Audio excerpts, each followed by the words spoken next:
अर्हन्तो भगवन्त इंद्र महिता सिद्धाश्च सिद्धिस्थिता आचार्या जिन शासनोन्नतिकरा पूज्यायुपाध्यायका।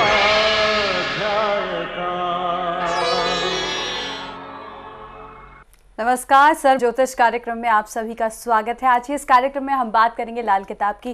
कहा जाता है दान पुण्य करना बहुत ज़रूरी होता है और कई धर्मों में तो इसे खास तौर पर रखा गया है कि आप जितना कमाते हैं उसका कम से कम 20% दान पुण्य में लगाएं। लेकिन लाल किताब क्यों मना करती है दान पुण्य करने से, इसी बारे में आज हम चर्चा करेंगे और जिसके लिए हमारे साथ स्टूडियो में मौजूद हैं लाल किताब विशेषज्ञ देवेंद्र कुमार मखीजा जी। आपका बहुत बहुत स्वागत है हमारे इस कार्यक्रम में।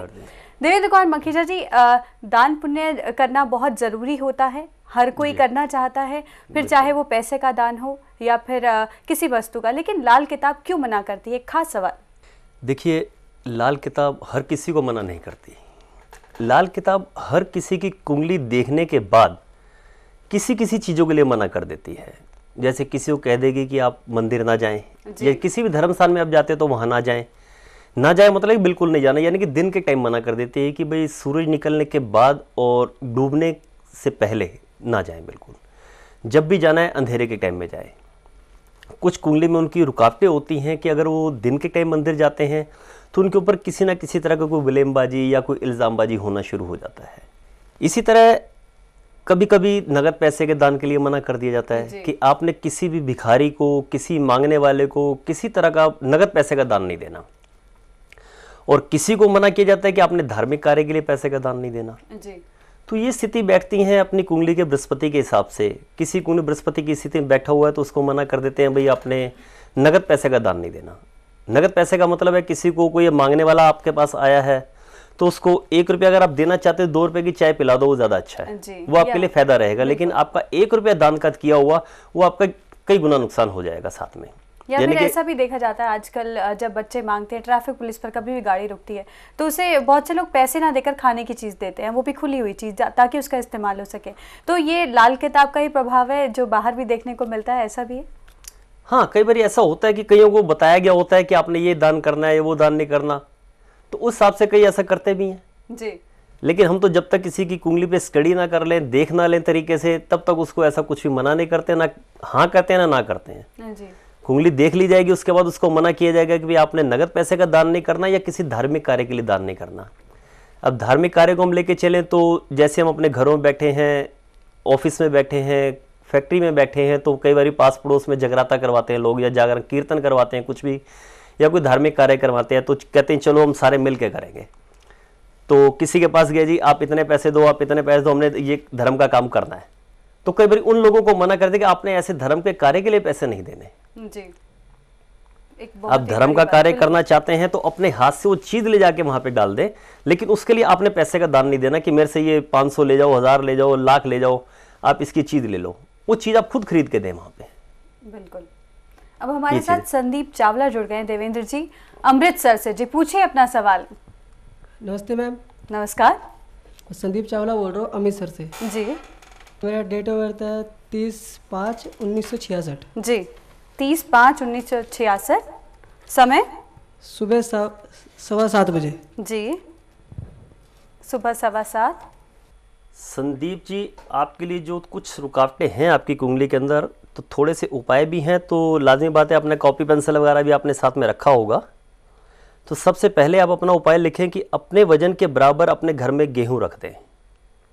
किसी भी बोरी में, किसी भी चीज़ के अंदर थैली बना के कैसे भी अपने वजन के बराबर इसको घर में रख दें। दोस्तों एक चीज़ मैं और सबके लिए क्लियर कर दूं कि जो भी आपको ये उपाय दिए जाते हैं ये आपकी डेट ऑफ बर्थ से लेकर डेट ऑफ बर्थ तक के होते हैं। जितनी जल्दी आप अपने उपाय कर लेंगे, सोचिए कि आपकी कुंडली के अंदर जो कमियां हैं, जो रुकावटें हैं, उनमें आपको आराम मिल जाता है। जो बातें आपके लिए पूरी ज़िंदगी के लिए मना है, उसके लिए मैं स्पेशल कह देता हूँ कि ये पूरी ज़िंदगी आपने ये काम नहीं करना। बिल्कुल। तो अब जो मैं आपको उपाय दे रहा हूँ, अगर इसमें कोई पूरी ज़िंदगी का उपाय होगा तो मैं वो भी ज़रूर आपको बताऊँगा, लेकिन जो उपाय मैं आपको लिखवा रहा हूँ ये आपकी डेट ऑफ बर्थ से लेकर डेट ऑफ बर्थ तक के हैं। और एक चीज़ बताऊँ कि डेट ऑफ बर्थ जो हमारा 1 साल मानती है, वो डेट ऑफ बर्थ से लेकर डेट ऑफ बर्थ तक का ही मानती है। कभी ऐसा नहीं होता कि जनवरी से लेकर दिसंबर तक जैसे आम माना जाता है कि 1 साल हो गया, ऐसा नहीं, हर एक की अपनी अपनी कुंडली की जो डेट ऑफ बर्थ होती है, जिस इंसान की जो डेट ऑफ बर्थ होती है उसके हिसाब से उसका 1 साल होता है। तो संदीप जी, पहले उपाय आपके लिए अपने वजन के बराबर घर में गेहूं रखें और एक बारी अपना 10 मजदूरों को आप खाना दे दें, यानी कि 10 मजदूरों की सेवा कर दें एक बारी। मजदूर जो बोझा उठाने वाले, चाहे वो रिक्शा चलाते हैं, चाहे मकान वगैरह सिर पे ईंटें वगैरह ढो के जो काम करते हैं, वो मजदूर गिने जाएंगे। और 4 किलो चने की दाल, जिस किसी भी धर्म स्थान में आप जाते हैं, चाहे वो मंदिर है, मस्जिद है, गुरुद्वारा है, जिस किसी भी धर्म स्थान के अंदर आप जाते हैं, 4 किलो चने की दाल 4 बारी आप वहाँ पे रखें। अब 4 बारी आप वीरवार से शुरू करके वीर, शुक्र, शनि, इतवार ऐसा भी कर सकते हैं, या वीरवार के वीरवार भी 4 वीरवार आप रख सकते हैं। और ये जो आपने रखनी है दाल, अपना सुबह सूरज निकलने के बाद और 8 बजे से पहले पहले रखनी है, इस बात का खास ध्यान रखिएगा। थोड़ा सा गोल्ड यानी कि सोना, कोई भी चीज़ हो, उसको पीले कपड़े में बांधकर आप अपने घर में कहीं पे भी रख दें, लेकिन जहाँ भी रखें अपनी डेट ऑफ बर्थ आने से पहले उसको दोबारा उठाएं नहीं वहाँ से, इस चीज़ का खास ध्यान रखें। आगे 3, 7 और 11 मुखी का रुद्राक्ष कवच बनाकर अपने गले में पूरी जिंदगी आपने धारण करना है। अब यहाँ पे मैंने आपको पूरी जिंदगी एक स्पेशल बात कही है, पूरी जिंदगी अपने गले में धारण करना है। एक बार ये कवच बनवा लेंगे तो इसको उतारना नहीं है आपने। उतारने का मतलब है कि पूरी जिंदगी आप इसको यूज़ करेंगे। परहेज इसके साथ जो वो बताता हूँ आपको मैं, कि जब हर रात को सोते टाइम अपना बेड पे जाएंगे, उस टाइम इसको उतार के अपने पूजा स्थान में रख दें और उसके बाद सुबह नहा धो के इसको दोबारा पहन सकते हैं। और एक सबसे बड़ी रुकावट जो आपकी कुंडली के अंदर आती है वो ये आती है कि 48 वर्ष से पहले आपने अपने नाम कोई मकान वगैरह बिल्कुल नहीं बनाना। लगभग उम्र हो ही जाएगी अभी आपकी 48 साल भी, तो उसके बाद अब जैसा चाहें बना सकते हैं, लेकिन अभी रुकावट है आपके लिए कि 48 वर्ष से पहले अपने मकान पर नाम बिल्कुल नहीं बनाना। खास तौर पे ध्यान रखिएगा। यानी किराए पर रह सकते हैं, किसी और के नाम से मकान ले सकते हैं, अपने नाम से नहीं बनवाना, ऐसा भी है? अपने नाम मकान नहीं होना चाहिए। किराए पे रहते हैं या अपने ही घर में अभी भी रहते हैं तो किसी और के नाम होना चाहिए, मिसिस के नाम हो, बच्चों के नाम हो, जिनकी कुंडली में शनि महाराज की पोजीशन अच्छी हो। इनकी कुंडली में जो रुकावट है वो यही है कि 48 वर्ष की उम्र से पहले इन्होंने अपने नाम मकान जो है वो बिल्कुल नहीं बनाना। और साथ ही रुद्राक्ष का जो आपने बताया, इन्हें पूरी जिंदगी ताउम्र पहनना है। हाँ, पूरी जिंदगी 3, 7, 11 का कवच बनवा के अपनी पूरी जिंदगी गले में पहनेंगे। परहेज जो मैंने बताया सिर्फ एक ही है कि जिसके हम रात को अपनी मिसिस के पास बेड के ऊपर सोने के लिए जाते हैं, उस टाइम अपना उतारें और अपना पूजा स्थान में रख दें, सुबह नहा धो के अपना दोबारा पहन लें। दोस्तों, मिलते हैं एक छोटे से ब्रेक के बाद। 1 से 14 मुखी रुद्राक्ष खरीदने व घर बैठे अपनी कुंडली के उपाय करवाने के इच्छुक लोग विशेष सुविधा का लाभ उठा सकते हैं। मिलने का समय शाम 5 से 8 बजे के बीच। दोस्तों, मखीजा जी लाए हैं उन लोगों के लिए एक सुनहरा मौका जो ईमानदारी से कुछ लाभ कमाना चाहते हैं, तो वो जुड़ सकते हैं मखीजा जी के रुद्राक्ष प्रतिष्ठान से। अधिक जानकारी आप मिलकर भी प्राप्त कर सकते हैं। मिलने के लिए अपॉइंटमेंट लें।